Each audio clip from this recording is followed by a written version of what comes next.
नमस्कार मित्रों, राधे राधे। आज एक और शानदार वीडियो में आप सभी का मैं दीपक कुमार महर्षि हार्दिक स्वागत करता हूं। मित्रों, आज हम लाल किताब पर आधारित एक उपचार पर बातचीत करेंगे और प्रमुख रूप से जो समस्याएं हैं वो आपने थंबनेल पर देखी होगी। उससे जुड़ी हुई कई समस्याएं और बताऊंगा और उनका रामबाण उपचार बताऊंगा। यदि ये उपचार आपने अपना लिया तो आपके जीवन में ये समस्याएं नहीं रहेगी जिनकी हम यहाँ पर चर्चा करने वाले हैं।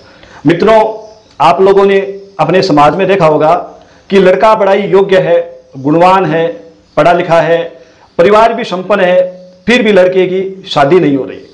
आपने ये भी देखा होगा कुछ लड़के ऐसे हैं जिनका एक तलाक हो गया है, दो तलाक हो गए, फिर भी तीसरी शादी हो जाती है।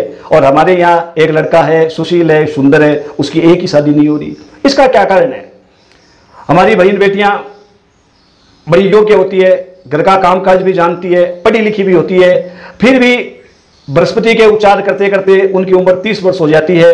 वो पीली गाय को गुड़ खिलाती रहती है, दाल खिलाती रहती है, फिर भी उनके मन माफिक योग्य वर नहीं मिल पाता है और उनको अंततः दूसरे के साथ विवाह करना पड़ता है या तलाकशुदा के साथ विवाह करना पड़ता है, या हमारा जो बेटा है उसकी समय पर शादी नहीं होती है तो उसको या तो विधवा लेकर आनी पड़ती है या तलाकशुदा लड़की के साथ विवाह करना पड़ता है। जबकि एक तरफ ऐसा लड़का है जो हर बार कुंवारी लड़की से विवाह कर रहा है, एक तलाक के बाद भी कर रहा है, दूसरे तलाक के बाद भी कर रहा है। तो हमारी जन्म कुंडली में ऐसी क्या समस्याएं हैं जिसके कारण इस प्रकार की घटना हमारे साथ हो रही है?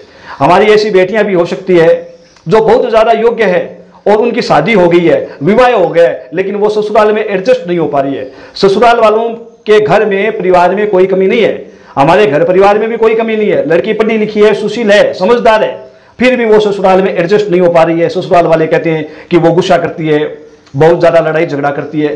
तो इन सब का क्या कारण है मित्रों? तो इन सब का लाल किताब में उपचार दिया हुआ है और इसका कारण भी बताया हुआ है कि जब किसी की कुंडली में मंगल बद हो जाता है, मंगल की स्थिति खराब हो जाती है, तो व्यक्ति हाई ब्लड प्रेशर का रोगी हो जाता है। व्यक्ति को बात बात में गुस्सा आता है, विवाह में समस्या आ जाती है, शादी में दिक्कत आ जाती है, शादी अगर हो जाती है तो संतान उत्पत्ति में दिक्कत आ जाती है। अगर ये सब ठीक चलता है तो ऑफिस के अंदर सहकर्मियों के साथ लड़ाई झगड़े प्रारंभ हो जाते हैं, अनावश्यक रूप से रक्त से जुड़े हुए रोग हो जाते हैं, किडनी में स्टोन हो जाता है, मुंह पर फोड़े फुंसी हो जाते हैं। इस प्रकार की तमाम समस्याएं हमारे साथ जब उत्पन्न होती है तो आपको समझ लेना चाहिए कि आपका मंगल खराब हो चुका है। और जब मंगल खराब हो जाता है तो व्यक्ति अनावश्यक रूप से क्रोधी हो जाता है, उसके नाक पर गुस्सा रहता है, वो चिड़चिड़ा हो जाता है, बात बात पर झगड़ा करता है, कर्ज बढ़ जाता है, अपने आप को शक्तिमान समझता है, अपने आप को पुलिस वाला गुंडा समझता है। इस प्रकार का उसका नेचर हो जाता है जब मंगल बद हो जाता है। तो कहीं आपकी कुंडली में मंगल बद तो नहीं, ये समस्याएं आपके साथ तो नहीं, आपके घर परिवार में किसी व्यक्ति के साथ तो नहीं, आपका कोई बेटा इसके कारण कुंवारा तो नहीं रह रहा, आपकी बेटी इस कारण कुंवारी तो नहीं रह रही। इन तमाम प्रकार की समस्याओं से निपटने का लाल किताब में एक उपाय बताया है, वह उपाय है ईंटों का दान। मित्रों, जहां कहीं नया मंदिर बन रहा हो वहां पर आप ईंट का दान करके मंगल को बैलेंस कर सकते हैं। बद जो मंगल है वो नेक हो जाएगा। यदि किसी धर्मशाला के निर्माण में आप ईंट का दान कर देते हैं, किसी व्यक्ति के, किसी गरीब व्यक्ति के घर के निर्माण में यदि आप ईंटों का दान कर देते हैं तो आपका मंगल बैलेंस हो जाएगा। आपके जो मंगल की समस्या आ रही है वो दूर हो जाएगी। मित्रों, मैं ये नहीं कह रहा कि आपको एक गाड़ी, एक ट्रक भर के ईंटों का दान करना है। मंगल को बैलेंस करने के लिए आप एक 10 रुपए की ईंट का दान कर सकते हैं, आप 10 ईंटों का दान कर सकते हैं, 11 ईंटों का दान कर सकते हैं, 21 ईंटों का दान कर सकते हैं, 51 ईंटों का दान कर सकते हैं, 101 ईंटों का दान कर सकते हैं और अपने सामर्थ्य के अनुसार एक गाड़ी का भी दान कर सकते हैं। मंगल बैलेंस हो जाएगा।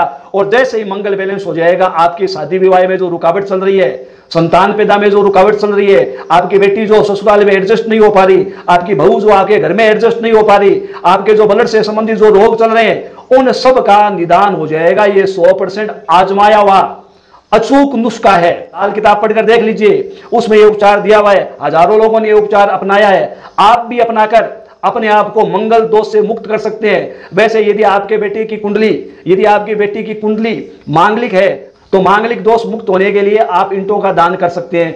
मंगली कुंडली वाले लोगों को मंगल का दान यानी ईंट का दान करना चाहिए, मंदिर में, धर्मशाला में, गरीब व्यक्ति के घर में।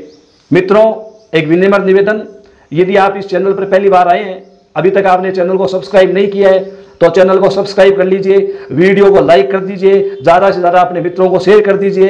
यदि एस्ट्रोलॉजी से जुड़ा हुआ आपके दिमाग में कोई प्रश्न है तो इस वीडियो के कमेंट बॉक्स में कमेंट करके बता दीजिए। मित्रों, हम अति शीघ्र एक सामान्य कानून की एक पुस्तक लेकर आ रहे हैं। वीडियो का डिस्क्रिप्शन देख सकते हैं। ये पुस्तक आपकी सामान्य कानून संबंधित समस्याओं को हल कर देगी। हम ज्योतिष से संबंधित भी एक पुस्तक लेकर आ रहे हैं। यदि आप ज्योतिष का ज्ञान लेना चाहते हैं तो उस पुस्तक को खरीद सकते हैं। उस पुस्तक का मूल्य, उस पुस्तक के बारे में तमाम सूचनाएं मैं डिस्क्रिप्शन में डाल दूंगा, वहां से आप देखकर इस पुस्तक को खरीद सकते हैं। मित्रों, ये वीडियो आपको कैसा लगा मेरे को कमेंट करके जरूर बताएं। आज के लिए बस इतना ही। राधे राधे, जय श्री कृष्णा।